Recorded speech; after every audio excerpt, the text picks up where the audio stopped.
Você está ouvindo Tribe Zen Podcast. Salve, salve, tribo! Estamos começando mais um Tribe Zen Podcast. Eu sou o Lucas Aldi. E eu sou a Solires Longo e sejam todos bem-vindos a mais esse portal para a expansão da consciência. E seguimos falando de assuntos interessantes sobre saúde mental, sobre psicodélicos, sobre enteógenos. E o tema é saúde mental e psicodélicos. Ou psicodélicos e saúde mental, né?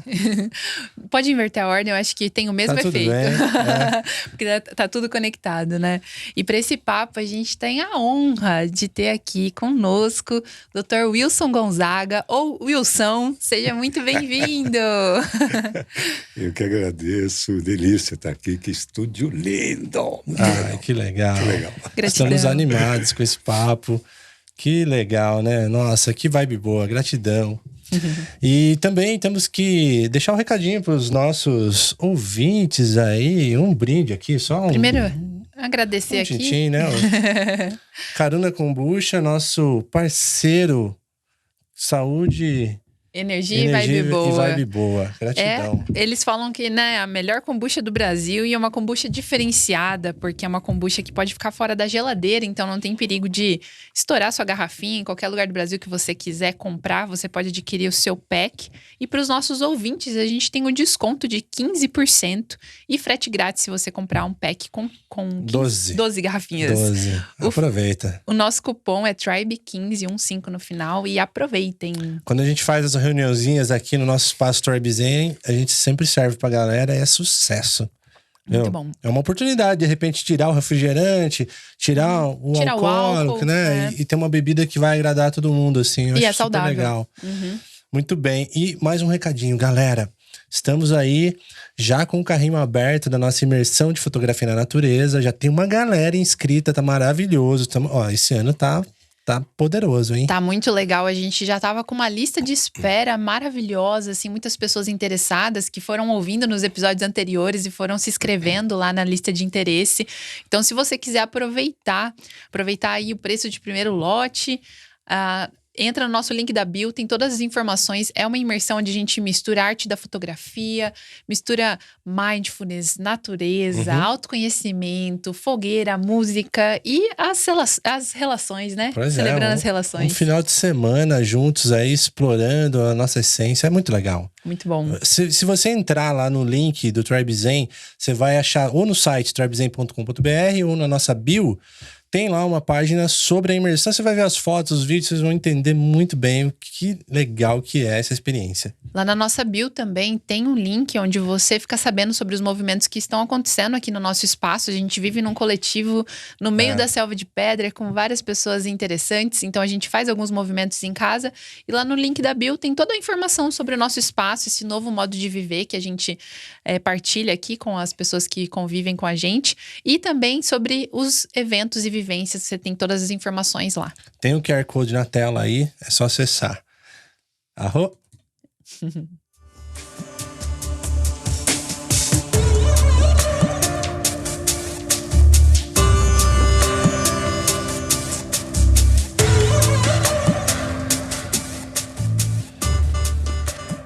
Muito bem, muito bem. Estamos aqui com o Wilson pra gente falar desse tema maravilhoso que nos interessa muito e é um tema que tá super em alta, assim, pra galera que nos acompanha, quando a gente traz episódios sobre medicinas da floresta, plantas de poder e tal, a galera tem um interesse gigantesco, assim, estão muito conectados com isso e, nossa... É um dos nossos episódios mais ouvidos, sobre as medicinas, né, da floresta. E a gente sentiu de trazer uma pessoa que tem uma bagagem tão grande como a sua, que é médico, psiquiatra, psicoterapeuta também. Então, eu sinto que você tem uma bagagem, né, uma vivência nesse mundo que pode agregar muito para as pessoas que estão buscando essa cura espiritual, essa expansão de consciência, que eu acho que é o único caminho pra gente nesse planeta, né?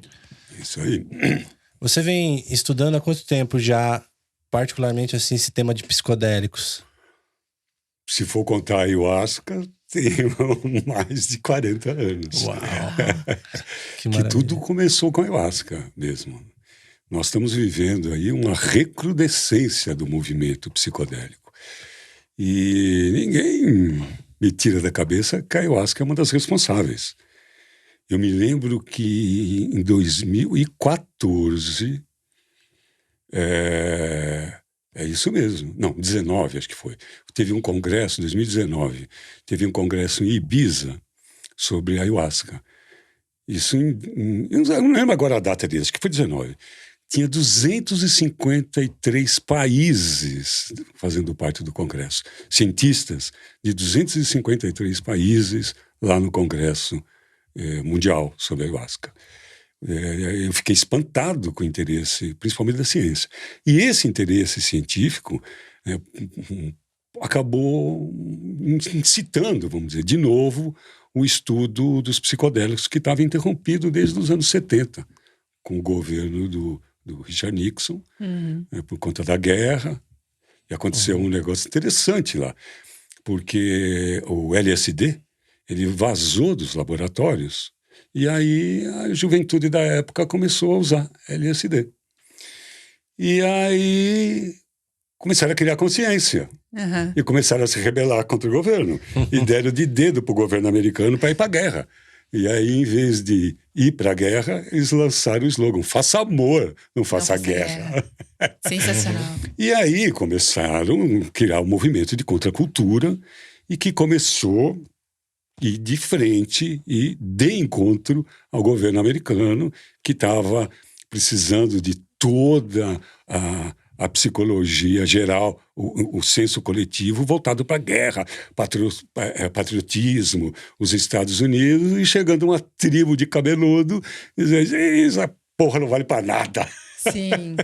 E aí é o movimento do amor livre que eles criaram. Então começou a chocar.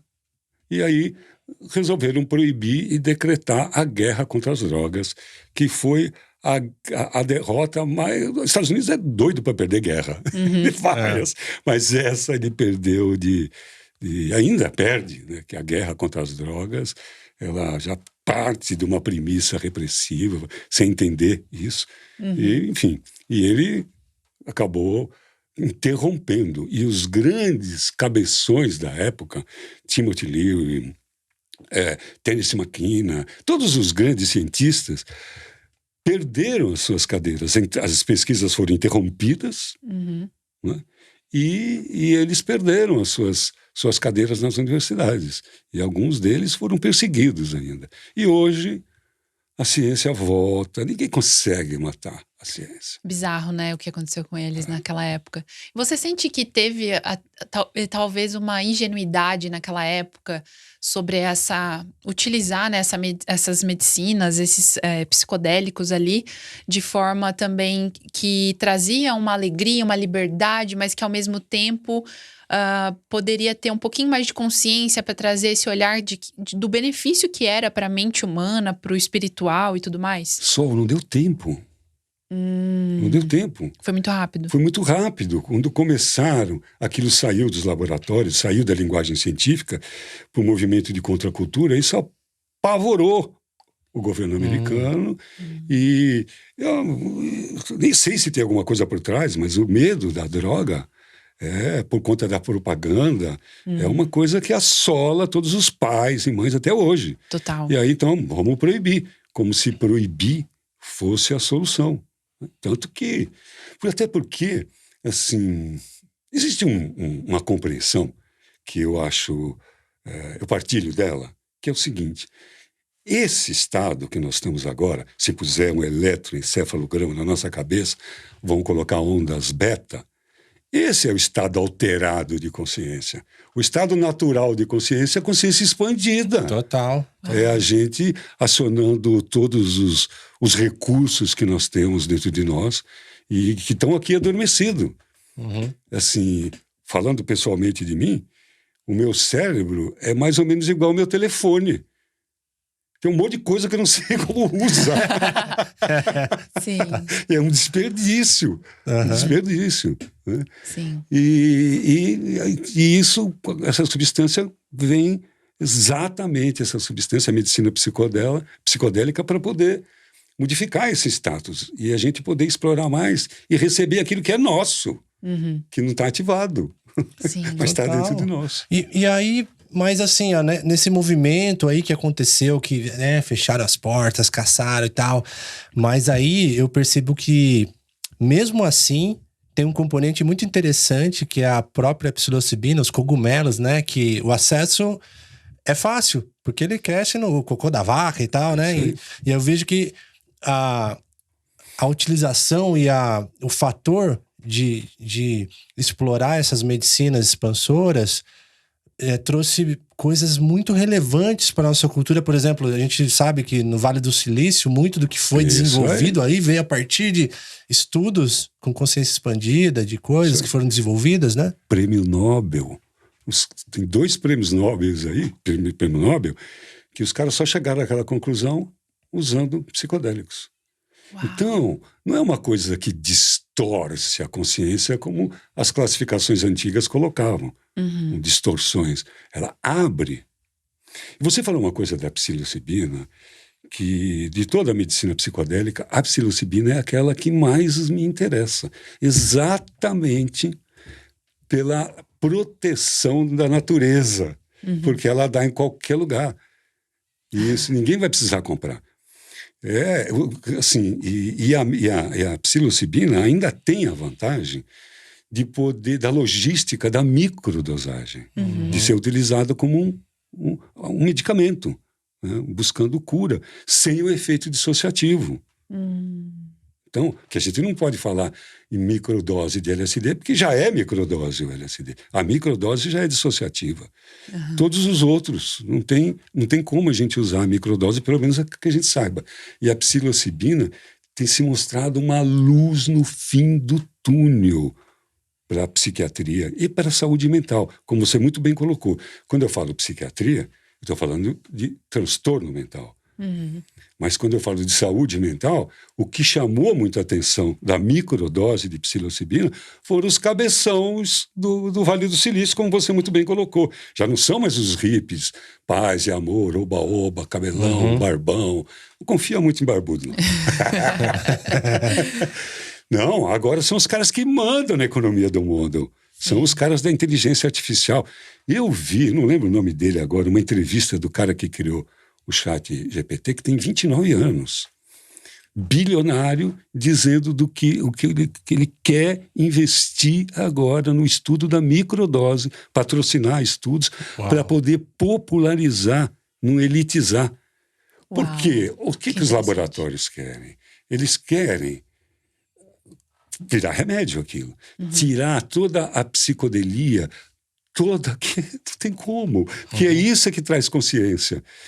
E deixar só a cura para a depressão e para a ansiedade, que é a patologia do mundo hoje, né? E ganhar bilhões e bilhões de dinheiro.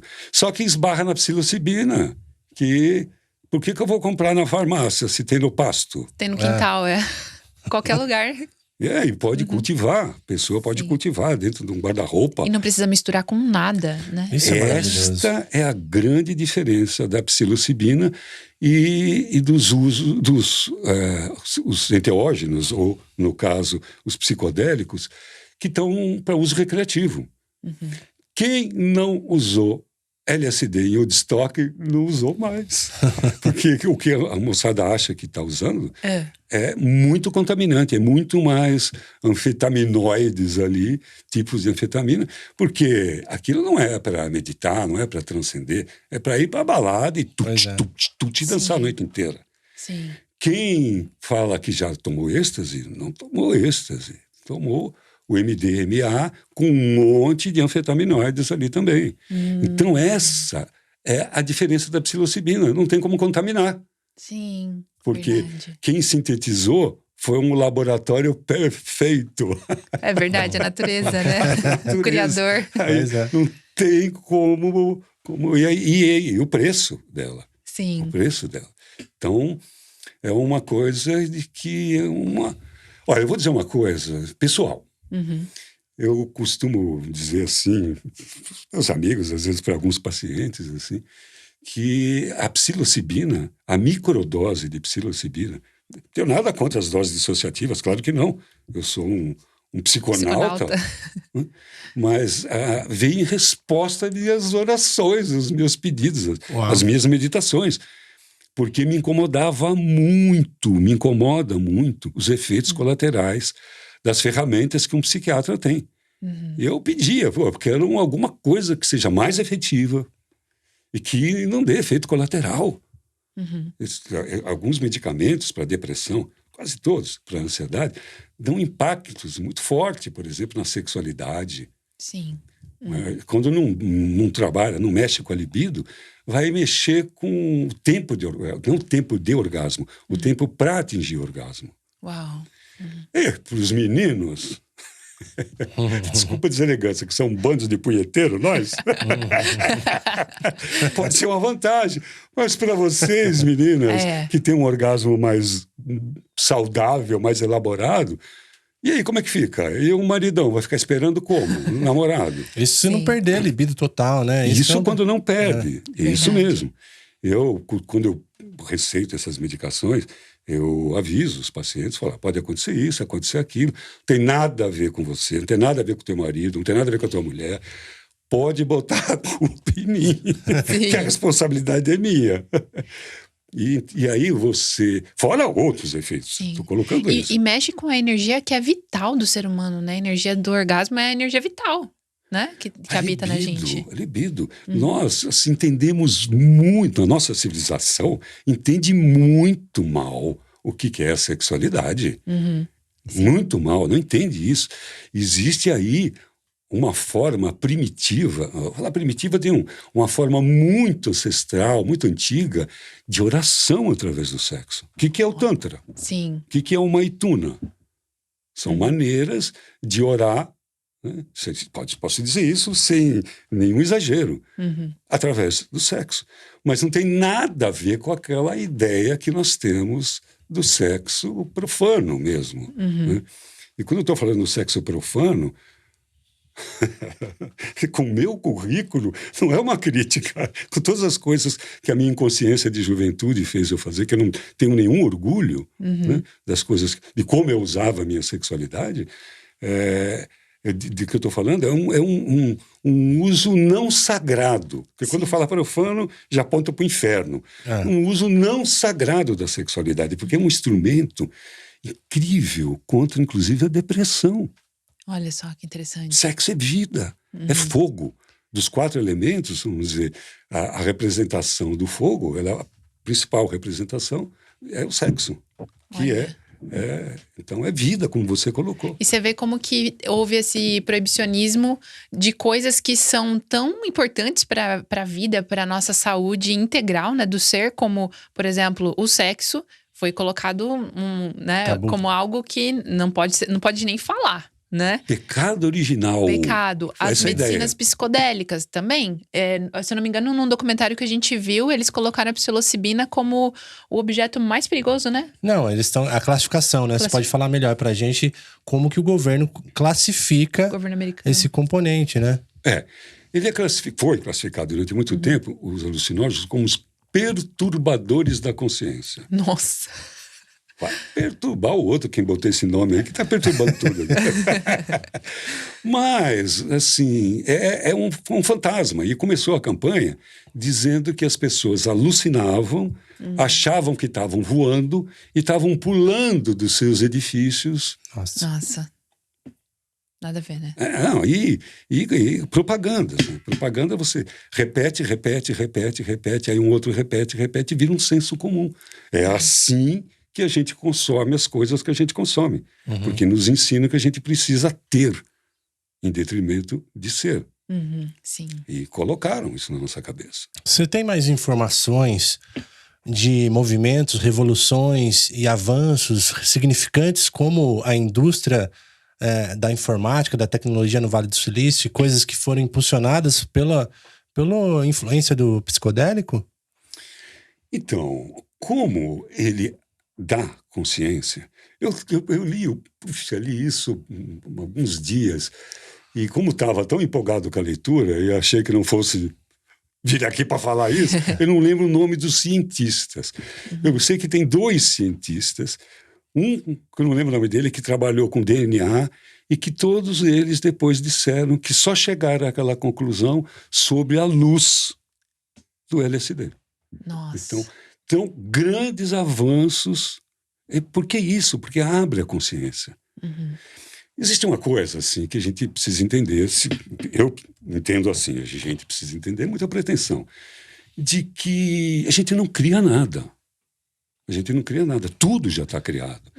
Então, e quando a humanidade precisa de um conhecimento, alguém vai lá, estica a mão e pega lá em cima e traz. E se o cara for meio tonto, ele acha que foi ele que inventou. Se ele for um pouco mais esperto, ele sabe que não foi ele que inventou. Que foi através dele que aquele conhecimento chegou. Perfeito. Que aquele conhecimento chegou. Quando precisa. É uma mágica alquímica da natureza. Então, como precisava de alguns avanços, e aí não tinha ninguém ainda suficientemente inteligente para conseguir aquilo, a intuição disse para um desses cientistas, fala, cara, turbina o teu cérebro aí. Muda o teu mindset, muda o teu programa de valores aí, teu sistema de valores. Aí, vamos experimentar, expande a tua consciência aí. E aí os caras foram e buscaram. E olha, eu estou colocando o prêmio Nobel. Quantos e quantos ayahuasqueiros estão ouvindo agora? Dizem, novidade, eu também sei disso. Que tiveram altos insights sobre resolução de problemas da sua vida, sobre, assim, verdade. Porque eu detesto a palavra culpa. Assim, mas que por um sentimento, vamos dizer, de responsabilidade, foram descobrir algo que tinham feito de errado e foram lá e resolveram que aquilo poderia ficar. Eu mesmo fui um desses. É uma virada de chave, né? Uma virada de chave. Uma história que eu nunca contei isso aqui. Eu já tinha 10 anos que eu bebia ayahuasca. Não sei quantos anos que eu bebia ayahuasca. Mas já tinha 10 anos que tinha rompido com uma namorada, né, que eu achava que ia casar com ela. E por uma questão racial, ela era filha de japonês, o pai dela disse para mim assim, eu prefiro qualquer japonês cafajeste do que qualquer brasileiro que se diz honesto. Eu disse na minha cara e no meu país. Nossa. Bom, enfim... Acabei rompendo aquele namoro de um jeito, que eu dei aquela de herói no meio da sala. Falei, você escolhe agora, ou a sua família ou eu. Casei com outra. Sim. Claro, né? E aí, larguei, deixei a moça lá e tal. E aí, numa sessão de ayahuasca, já estava casado. Não tinha filha ainda. Mas já estava casado. Nem lembrava mais dessa moça. Foi uma coisa que passou. Sofri muito com aquilo, mas passou. De repente...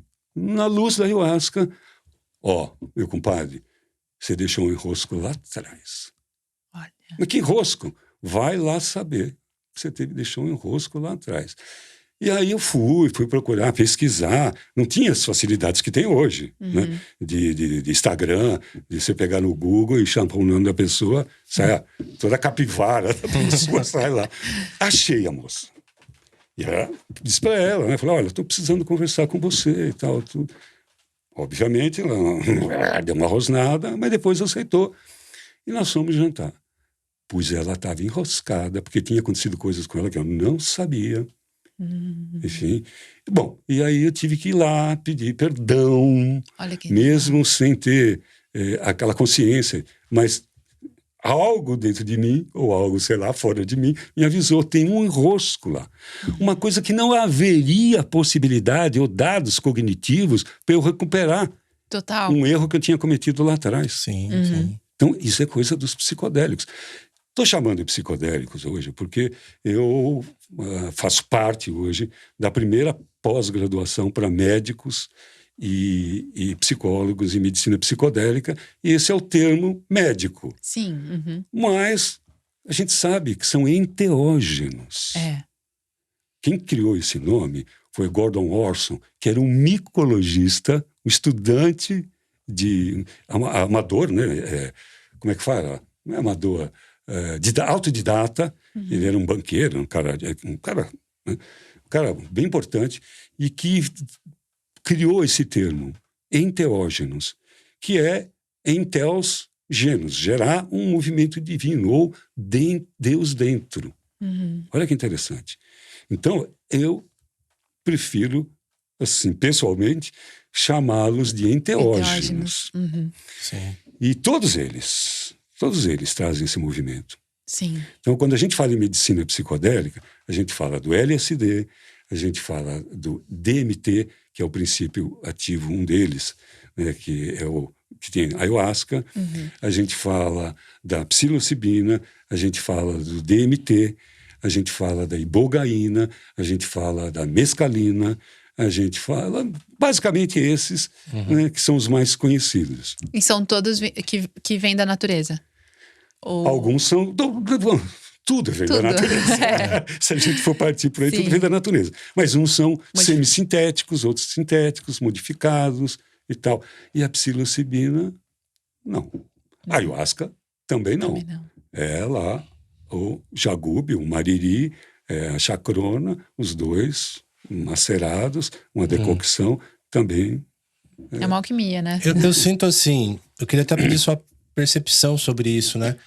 A gente tem uma experiência de poucos anos com as medicinas, assim, principalmente com a ayahuasca e com a psilocibina, mas para mim, né, como eu tô nessa jornada de estudo da espiritualidade, e eu vou fazendo esse estudo a cada consagração e tudo bem e tal, vou aprendendo um pouco mais com essa abertura para a descoberta.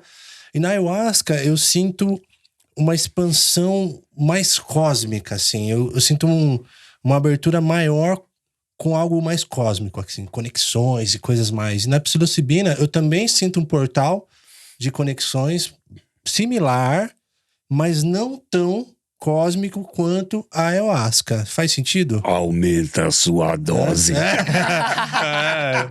Tá aí. Não, é bem semelhante. Pode-se atingir estados com a psilocibina realmente transcendentais. Agora, e ela, no meu ponto de vista, é bem mais confortável. Sim, isso sim. Que a ayahuasca. E pode ir bem longe, tão longe quanto. Existe uma coisa que quando a gente fala sobre os enteógenos, que todo cientista fala, e eu concordo em gênero e número igual, depende muito do set e do setting. Perfeito. E eu coloco mais uma, que não sou só eu que falo isso, e da intenção. Que quando a gente fala, por exemplo, sobre qualquer substância, set é o estado interno, como é que eu estou. Se você vai consagrar uma medicina dessa e que tiver, sei lá, muito perturbado e tal, você pode ter uma experiência ruim. Então o set, o estado interno, não estava o mais adequado. E uma coisa muito importante também é o setting, é o ambiente. Nós estamos neste setting. Então, é com quem está dirigindo, né? O tipo de ritual que foi feito, falando principalmente da ayahuasca. Então, é muito importante. Mas todos os outros precisam do set e do setting. Então, o setting da ayahuasca é músicas, cantos, chamadas, falas. O setting da psilocibina é silêncios e sons, mas o sound healing, sons de cura e sem palavra, para não atrapalhar a viagem. Então são substâncias que têm procedimentos diferentes. Mas em nível de alcance, Lucas, ambas podem chegar acredito eu que todas, chegar em lugares nunca antes navegados. Olha que interessante. Que bonito. E essa questão da música, eu achei interessante, porque a gente faz os nossos estudos também, particulares com a psilocibina, e às vezes a gente coloca músicas com letras, e eu sinto que parece como se a letra da música trouxesse um viés de que caminho eu tenho que ir. Isso, mas é por isso que tem horas, o horário para fazer isso. Porque eu estava falando de 3. Falei 7 e a intenção. Perfeito. Que muita gente... Isso aqui precisa explicar, porque vale a pena. Principalmente médico. Fala, mas como é que vocês sabem que microdose dá certo? Porque vocês não têm... tudo pode ser efeito placebo. As pessoas, médicos principalmente, precisam entender. Porque quando fala efeito placebo, o que é o efeito placebo? Ele precisa em pesquisas. E ninguém sabe, assim, por exemplo, nós vamos testar uma determinada substância. Então, nós 3 somos voluntários para a pesquisa. A gente não sabe o que a gente está tomando, qual é que tem placebo e qual é que tem a substância estudada. algum de nós vai tomar farinha. Farinha de trigo, sei lá o quê. Lá. Qualquer coisa que não tenha gosto e que não faz nada.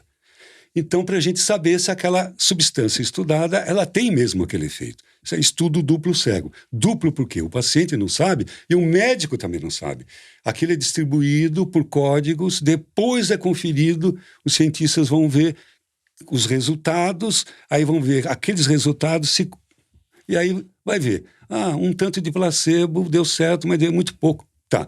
Só que quando nós falamos em enteógeno, o placebo, esquece essa palavra, é a intenção, é o que eu quero. Então, na viagem de psilocibina, né, numa cerimônia feita em terapia assistida em psicodélico, eu não estou falando de uso recreativo, Sim. eu estou falando do trabalho científico, dessa pós-graduação. Então, é muito importante a pessoa ser preparada antes da sessão, para saber qual é a intenção dela, o que ela quer, qual é o desejo dela. Para o desejo dela guiar a neuroplasticidade que a substância nos proporciona. Senão Então, não gera transformação. Senão ele pode ter a diferença do uso dirigido para o uso recreativo.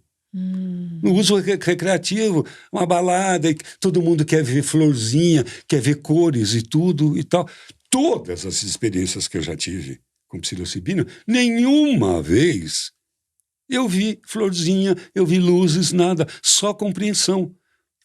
Felizmente, porque era isso que eu pedia, era essa a minha intenção. Quero saber de mim, quero descobrir coisas sobre mim. Né? Eu não estou ainda no pique de querer ganhar prêmio Nobel.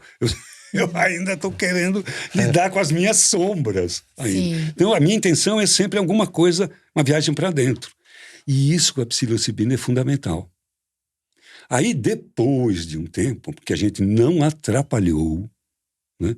A gente só colocou música para induzir a estados e tudo, e cada um está na sua busca, porque isso foi preparado antes e tudo.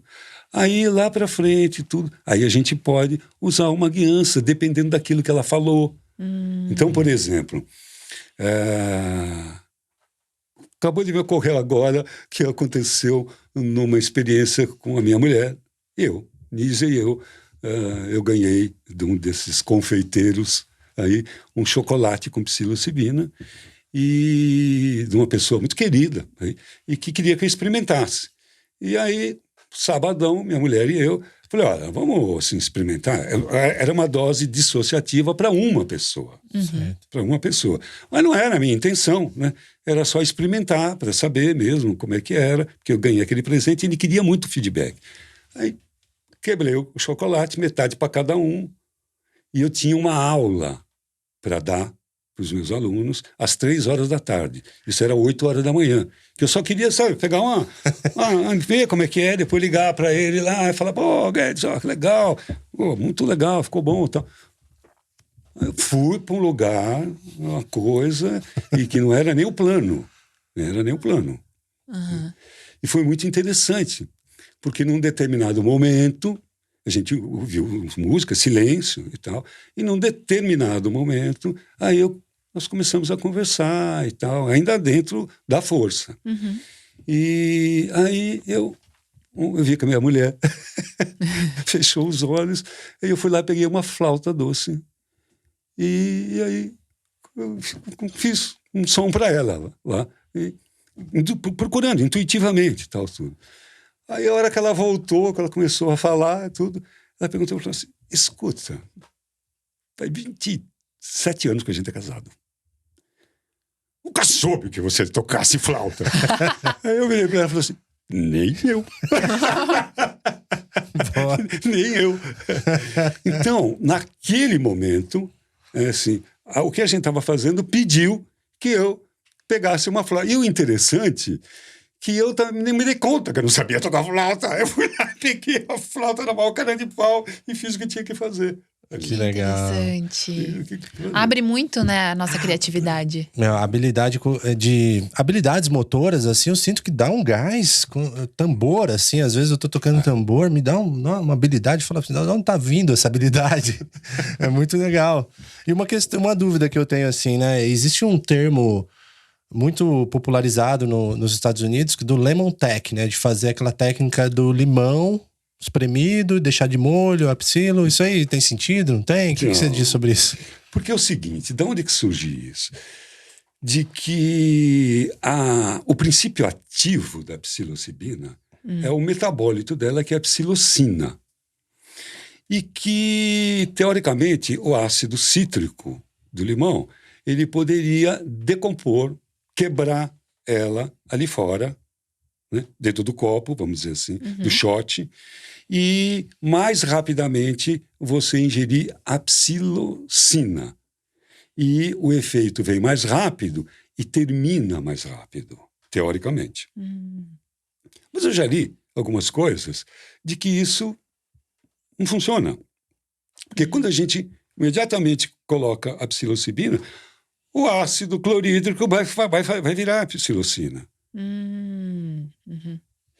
Então, eu já tive a oportunidade de experimentar bombom com uma confeiteira que me presenteou com creme de limão, com tepe de limão dentro do bombom. La même chose.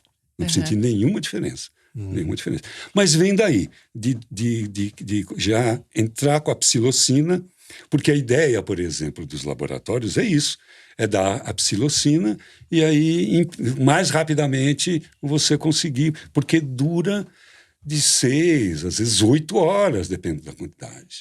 E usar isso em terapia é complicado. Sim. Independente de ainda não ser legal. A gente usa isso dentro da pós-graduação, dentro de um protocolo de pesquisa.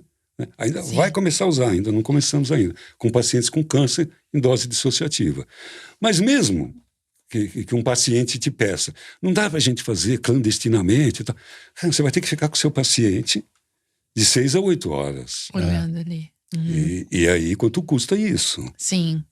E nesse caso, uma dose dissociativa que você fala seria quantos gramas, mais ou menos? Então, vai variar da cepa, né, da concentração que tem, porque vamos lembrar que é um fungo. Né? Como uma planta, por exemplo, a gente, dependendo da planta, de qual é a umidade, quer dizer, vai variar o teor de psilocibina que ela tem. Mas, de uma maneira geral, a gente começa a perceber a dose dissociativa a partir de 2 gramas. Ou não. Aquele chocolate tinha 3 gramas e 75. Então a gente dividiu, foi um pouco mais que 1,5 gramas, não chegou a 2 gramas. E horas e horas e horas e horas de efeito ali psicodélico. Que interessante. Nossa. E eu quero saber mais sobre os efeitos sobre a saúde mental, porque eu já vi entrevistas e coisas falando desse benefício com 30 dias após, com novas sinapses que podem ser promovidas, benefícios para a nossa cognição. O que pode promover? Bom, primeiro, tudo é muito novo ainda, principalmente para a população de uma maneira geral. Para a gente que estuda isso, porque faz parte da profissão, não tem muita literatura ainda. Então, o que a gente busca incentivar é trabalhos científicos. Primeiro, para a gente sair desse limbo de ilegalidade aí, que não tem nada a ver. Não tem nada a ver. Então, tem pouca literatura sobre isso. Mas você me perguntou, Lucas, eu dei uma viajada aqui. Sobre esses aspectos de benefícios para a saúde mental. Tá. Bom, então agora te prepara, que agora sou eu. Agora é o médico. É fantástico. Então, de 30 dias e tal, tudo isso a gente suspeita um pouco. Mas o nível de resposta que a gente tem é maior do que qualquer medicação que existe no mercado. E além disso, a ausência de efeito colateral. Mas aí você pode perguntar, se você não perguntar, eu quero falar, porque mas você é médico. Essa substância ainda não está legalizada. Como é que você prescreve isso? Não tem como prescrever. O que eu faço? A pessoa ouviu falar, ou ela não ouviu falar, e chega em mim, e eu estou vendo que ela pode se auxiliar. Aí eu pergunto, você sabe o que é psilocibina? Não, tenho a menor ideia.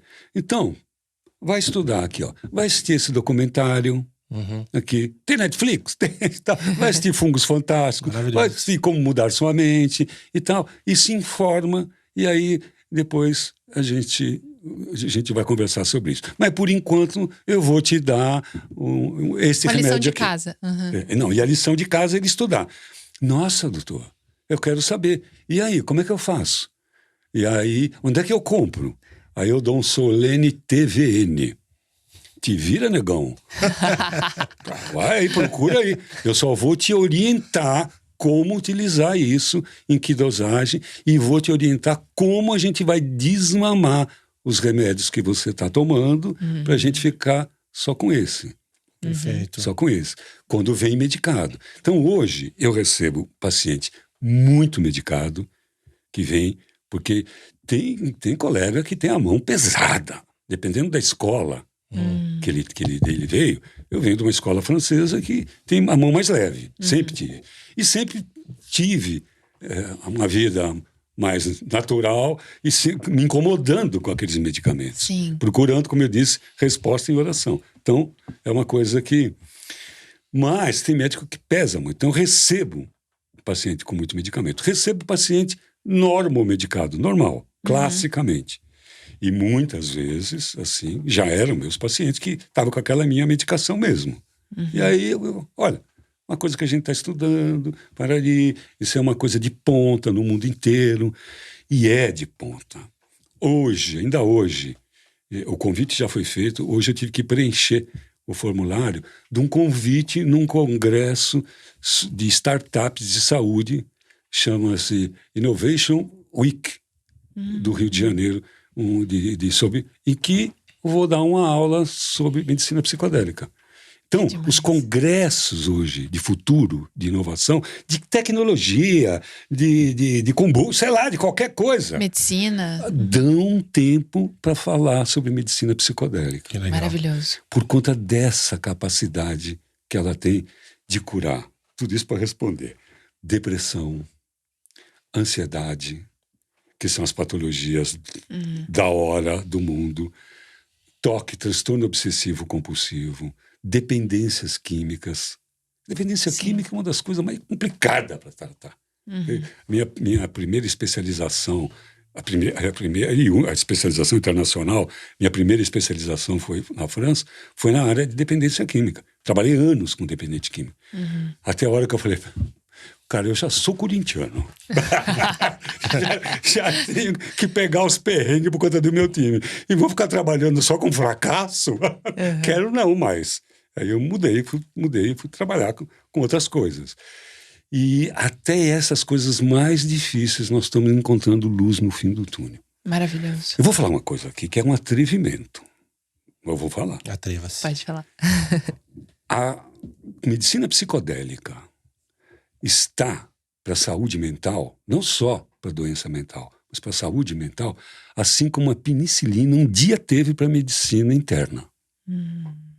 Isso vai revolucionar. Uau. Vai revolucionar. Porque ele traz uma coisa que nenhum medicamento dá, que é consciência. Consciência, aí nós não estamos falando mais de química, nós estamos falando de alquímica.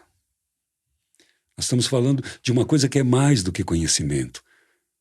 Eu não pretendo aqui definir o que é consciência, mas vamos dizer, bem raso, é consciência mais ética, alteridade, inclusão.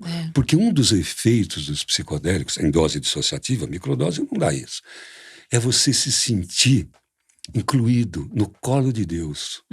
Parte do todo, né? Parte do todo. Exato. Isso é um jeito que a gente está explicando, porque aquela sensação, quando a gente sente isso, que está no colo de Deus, faz parte do todo, que eu sou Deus. Isso pode curar uma depressão na hora. Muda o mindset. Muda. Imagina você, uma experiência que eu tive, em que eu já estava por volta da 6ª hora já. Já estava tomando banho. Estava tomando um banho, já tinha ido tal, pro jardim, estava tomando banho. E quando entrei para tomar banho, um sobradinho na praia lá, no quarto da minha filha, suíte dela lá, e aí sentei no chão. do box ali, pegando aquela água quente, gostosa ali. Aí comecei a passar a mão e vi um relevo ali, né? Falei, tem um relevo. Quando eu olhei, era uma geometria sagrada no box da minha filha. Nossa. E não tinha cor. Era bege, assim, pastel, cor de ladrilha de banheiro. Sim. Né? Normal. Mas com desenhos geométricos de geometria sagrada. E eu passava a mão e eu sentia aquilo. Eu falei, nossa, caramba, só no banheiro dela que tem isso? Eu nunca vi isso aqui. Que coisa. E fiquei encantado. E aí eu ali passei a mão um pouco longe.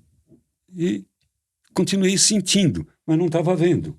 Aí eu vi que era uma visão que eu estava vendo daquela geometria. E que ela não estava ali.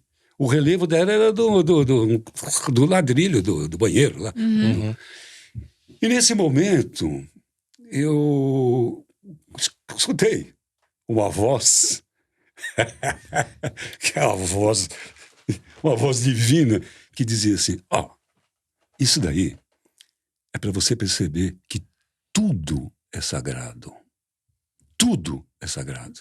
O chão que você pisa também, não o do box, em todo lugar. Agora presta atenção, tudo é sagrado. Você é sagrado. Tudo que você conhece e que já viu, o todo, é Deus. Uhum. Então, a parte não é menor do que o todo. A parte é o todo numa manifestação específica. No teu caso, com barba, magrelo, mas é Deus. Sim. Só que eu estou falando isso. Isso parece uma aula intelectual. Uma coisa é você falar isso, uma coisa é ouvir isso, outra coisa é sentir. Vivenciar. E aí, nesse momento, você vira Deus. Então, imagine uma pessoa à beira do suicídio, que tem uma experiência dessa, e esse cara suicida o suicídio dele. Total. É verdade. E acaba ali a vontade de morrer. É a morte do velho eu, né? É a morte do velho eu. Uhum. Dentro do mundo simbólico, quem gosta disso, eu gosto muito, eu me incomodo muito com essa coisa da serpente como símbolo do mal, porque quem estuda um pouco de magia sabe que a serpente é um símbolo sagrado. Né? Sim. E por quê? Porque ela traz essa metáfora de morrer em vida. Ela troca de pele e nasce depois dali, se enrosca numa pedra, num galho, e segura a pele dela e sai brilhante, novinha e maior. Por isso que ela teve que trocar, não cabia mais naquela pele. Isso é morrer em vida. Perfeito. Uhum. Vou falar uma coisa. Se eu sei que você está querendo falar, eu disse só para concluir. Por favor. Vou dar um exemplo. Vamos imaginar um escultor que está esculpindo com um buril, um martelo, uma escultura de pedra. Quando ele termina a escultura, ele, não gostei muito. Faltou uns detalhes, aquilo ali não ficou bom. Mas é agora, escultura em pedra. Como é que eu faço agora? Que bom, não, se tivesse alguma coisa que eu pudesse amolecer essa pedra e refazer a minha escultura. Bingo! Esse líquido que se joga na escultura e ela amolece é o psicodélico. Uhum. E você pode, com a sua intenção, moldar aquilo e ir em busca do que você quer. E adquirindo consciência, responsabilidade, sem fanatismo e sem guru. Sim, mestre de si mesmo, né? Então, Poderoso. a busca da dose dissociativa é buscar a cura interna. A pessoa ativar a sua cura interna. Por isso, as sessões dissociativas que a gente faz em pesquisas, elas são muito pouco de indução. É só criar o setting ideal e lá para frente, aí com ayahuasca, tudo que aí a pessoa já não está mais sem o controle próprio, não está tão entregue, ela já está dentro do egão, dentro da... Não vamos falar do ego, dentro do mental. Do racional, né? Do racional, do mental, por mais que esteja se sentindo bem. Agora, A psilocibina tem um efeito colateral. Ah, é? Qual? Amorosidade. Ah, esse é o melhor efeito colateral. Com É certeza. impressionante. Uhum. É impressionante como a gente fica amoroso durante dias. Sim. É notável. A gente começa... Eu disse que eu comi uma barra de chocolate no sábado. Vindo para cá, falei pro Thales, 28 anos de casado, a minha mulher tá me fazendo uma declaração de amor. Ela falou, meu bem, você tá tão carinhoso, você tá tão amoroso. Hoje, né, ela fez uma coisa lá, eu falei, você teve tanta paciência. Efeito da psilocibina. Ai, que Quem legal. bebe ayahuasca sabe disso. Tá? Sim. Também. Eu acho que da psilocibina é um pouco mais duradouro esse efeito.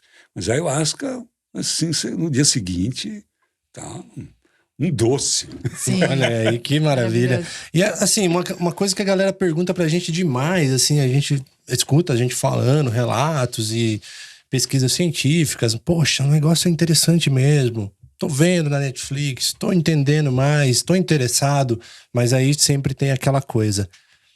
Eu tenho medo de surtar e não voltar mais. A gente recebeu até Como uma que pergunta. é isso? Tipo assim, qual que é a possibilidade disso acontecer? E ele se dá um pouco em relação a isso. Isso chama-se efeito da campanha americana, que está no nosso inconsciente. Mas tem alguns critérios de exclusão. Total. Por exemplo, se alguém já teve um surto psicótico. Então, isso pode eclodir. Sujeito a eclodir. Alguém que tem algum sofrimento, está num sofrimento psíquico agudo, então está contraindicado, porque isso pode criar uma coisa de ansiedade. Então, por que é a preparação? A preparação é responder, né, dentro da TAP, da terapia assistida em psicodélicos. É responder todas as perguntas, tirar todos os medos, dar todas as informações, para que a pessoa vá com seu set limpo, tranquilo. E deixa o pau quebrar. Mergulha, né? Come onça. Uma coisa também que as pessoas têm muito medo, que eu sinto, que é o medo de perder o controle, que é essa questão dessa proteção do ego. Como que esse sistema, né, de defesa nosso às vezes impede a gente de mergulhar? Por que a gente fala dose dissociativa? De onde vem esse nome? Para dissociar do ego. Que agora vai cagar ego, ficar no teu canto, sabe? A vida inteira encheu o meu saco. Agora é hora de você dar um tempo.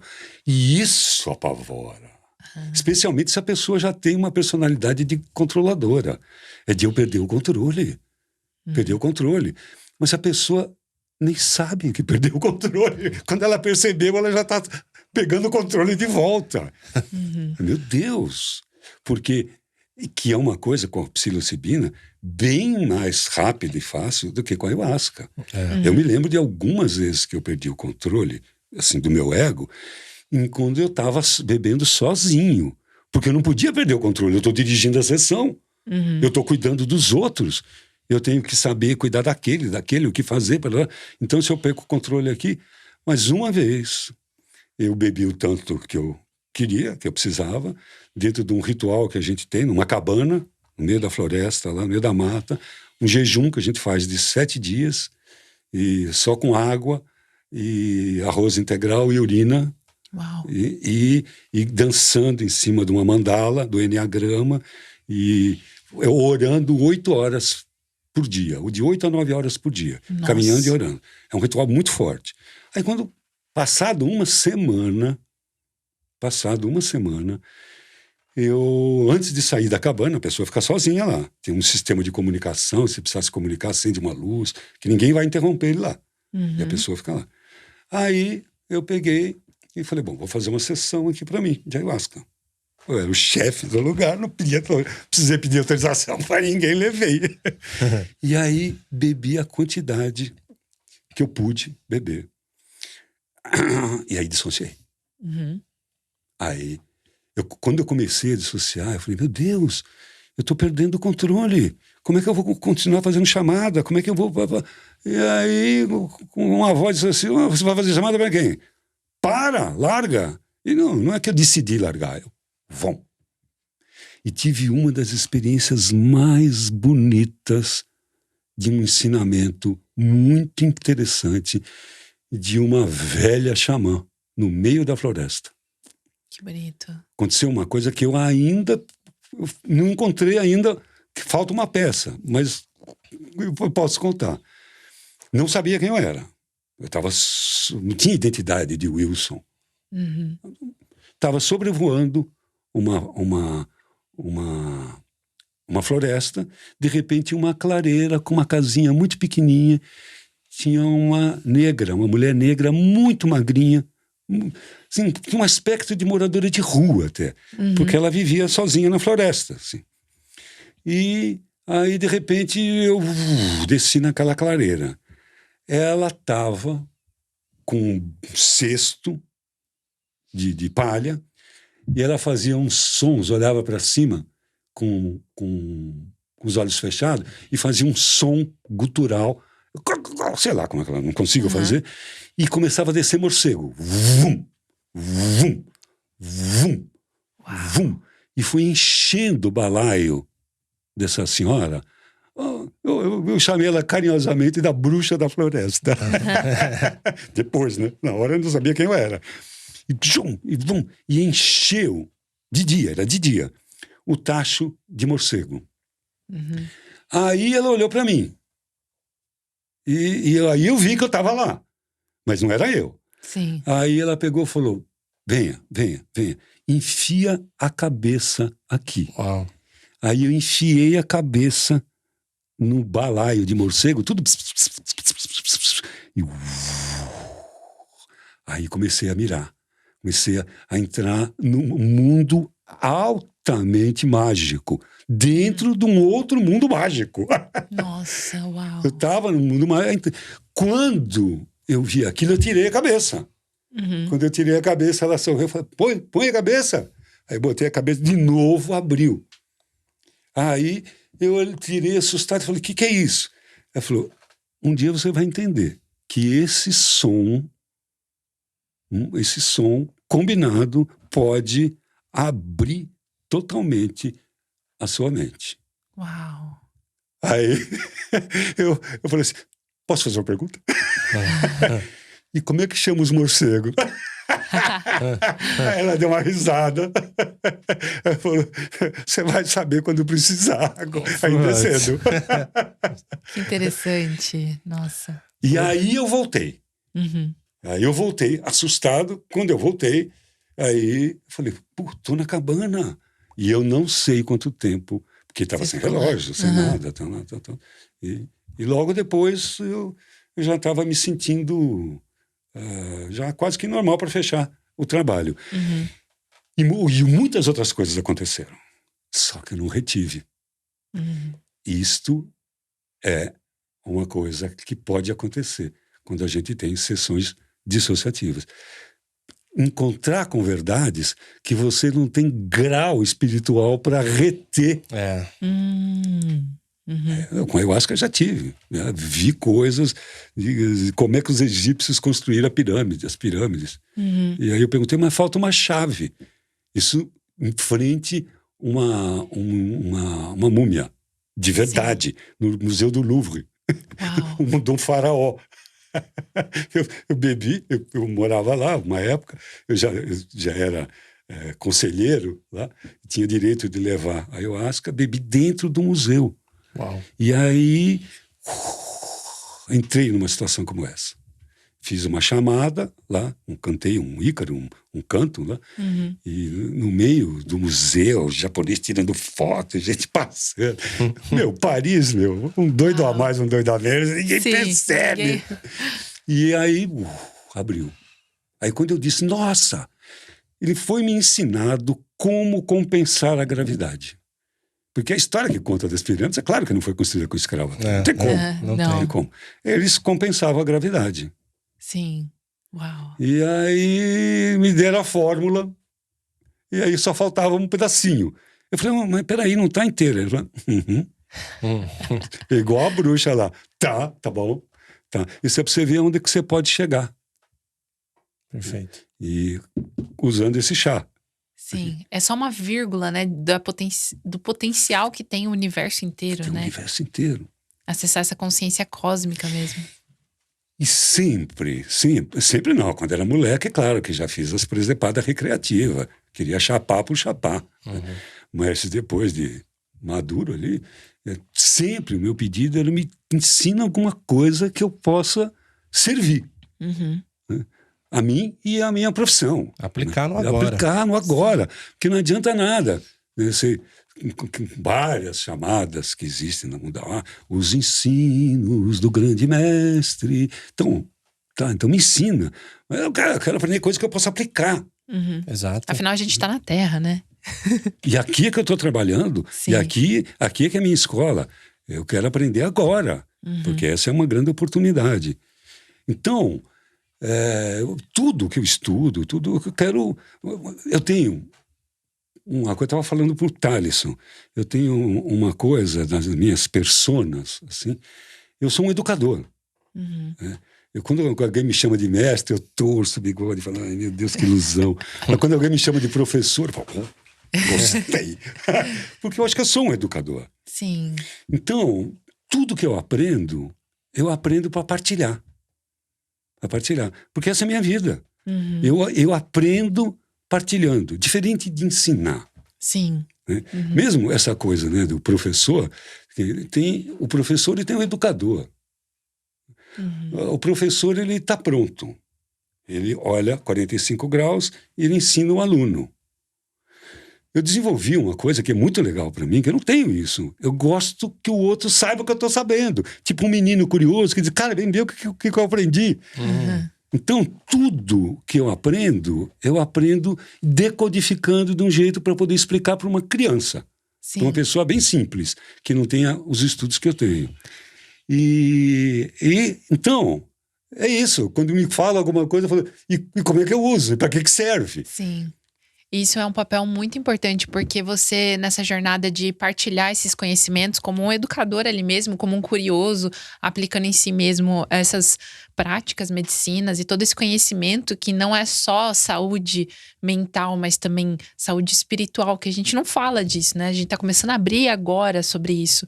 Então, isso foi abrindo um caminho, que é o que torna possível hoje em dia ter esses estudos, ter terapeutas, ter pessoas buscando isso. Exatamente. E você, como médico, a gente tem um casal de amigos que eles fazem um trabalho com médicos, ajudando médicos que estão tendo despertar, né, da consciência, não estão se enquadrando mais nesse sistema da medicina que é engessado e que é uma máfia também, né? E é muito interessante ver como tem muitos médicos doentes, né? Ué, médico faz cocô e xixi como todo mundo. Sim. Muito médico doente, muito médico doido. Sim, total. Sim, principalmente mentalmente, né? É isso aí. E essa coisa da saúde mental realmente alguma coisa muito importante. Porque ela interessa a todos. E a gente, agora que começa a cuidar um pouco mais da saúde mental, a falar mais disso. Quando eu digo fora do gueto médico, né?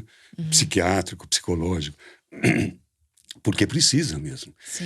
E os médicos estão cada vez mais entendendo por conta do avanço da tecnologia. Então hoje, por exemplo, a gente sabe aonde está o ponto de Deus, no córtex pré-frontal. Hoje nós temos aparelhos de ressonância magnética. Antigamente, para você estudar o cérebro, você arrancava a cabeça do cara, né? O cara morria, tinha essa paciência de esperar o cara morrer para cortar a cabeça depois que ele morreu. E aí abrir para estudar. Então, hoje, a gente conhece... Faz tempo que eu ouvi essa frase de um professor da Unicamp. Ele disse assim, hoje, nos últimos 5 anos, já faz muito tempo, a gente acumulou mais conhecimento sobre o cérebro do que nos últimos 5.000 anos, por conta da tecnologia. Então, hoje, tem ressonância magnética de que a pessoa está viva, tocando violão, e eu vejo que áreas do cérebro. A pessoa fica orando, eu vejo aonde o cérebro acende ali. E descobrimos um ponto de Deus, que é o córtex pré-frontal que tem ali. Que quando a pessoa está num êxtase religioso, espiritual, aquilo pulsa. E aí, se for estimulado, vem a situação de devoção, de buscar o sagrado. Olha que interessante isso. Nossa, interessantíssimo. Descobrimos, por exemplo, por pesquisas, que a oração cura. Com duplo cego. Como é que foi feito? Grupo A, grupo B e grupo C. Todos com a mesma doença terminal. Vamos pegar aí, não me lembro agora, mas acho que era câncer. Né? Todo mundo com o mesmo tipo de câncer, câncer de colo, sei lá. Procurava eliminar o número de variáveis, deixar o máximo de homogêneo que puder. A, B e C. O grupo A vinha uma turma e orar na beira do leito. O grupo B, a turma orava numa sala sozinha e o grupo B não sabia que tinham gente orando para eles. E o grupo C era o grupo cego. Ninguém orava para eles. Aí depois pegaram os caras e foram medir as melhoras. As pessoas que oravam, que tinham suas orações na beira do leito, foram as que mais melhoraram. A outra, que não sabiam que estava orando para ela, tiveram quase que o mesmo índice de melhora. E o grupo C, que era o grupo controle, o duplo cego, não melhoraram nada comparado com os outros dois grupos. Que interessante. Mostrando que a oração, quer dizer, e tirando o efeito placebo, orando para as pessoas sem que as pessoas souberem. Porque pensa no seguinte, é vibração. E a intenção, tudo é né? vibração. Que dá o comprimento de onda da vibração. Porque eu posso estar fazendo a mesma oração.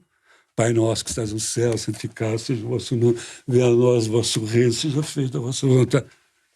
E um outro, com a mesma fala, com uma outra intenção, dando um outro tônus vibratório para a sua atitude.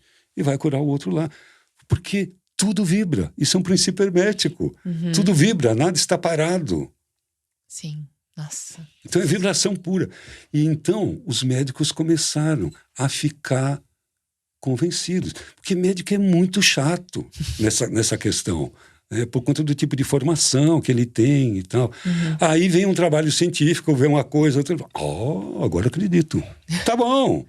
Então, não tem nada mais volátil do que a ciência. Sim. Eu só acredito se for científico. Cara, o pensamento científico é o cientista que descobriu uma coisa, ele é o primeiro a querer destruir aquilo. Provar que aquilo não era. Agora tem mais. Então, puxa vida, a ciência é muito volátil. Então, ela não pode servir como referência. Sim. Mas a civilização que a gente está, tridimensional, então tem que ter isso daí. E aí, então, os médicos estão cada vez mais, principalmente os neurologistas e psiquiatras, receitando meditação para os seus pacientes. E em termos de saúde mental, eu fui agnóstico durante a vida inteira.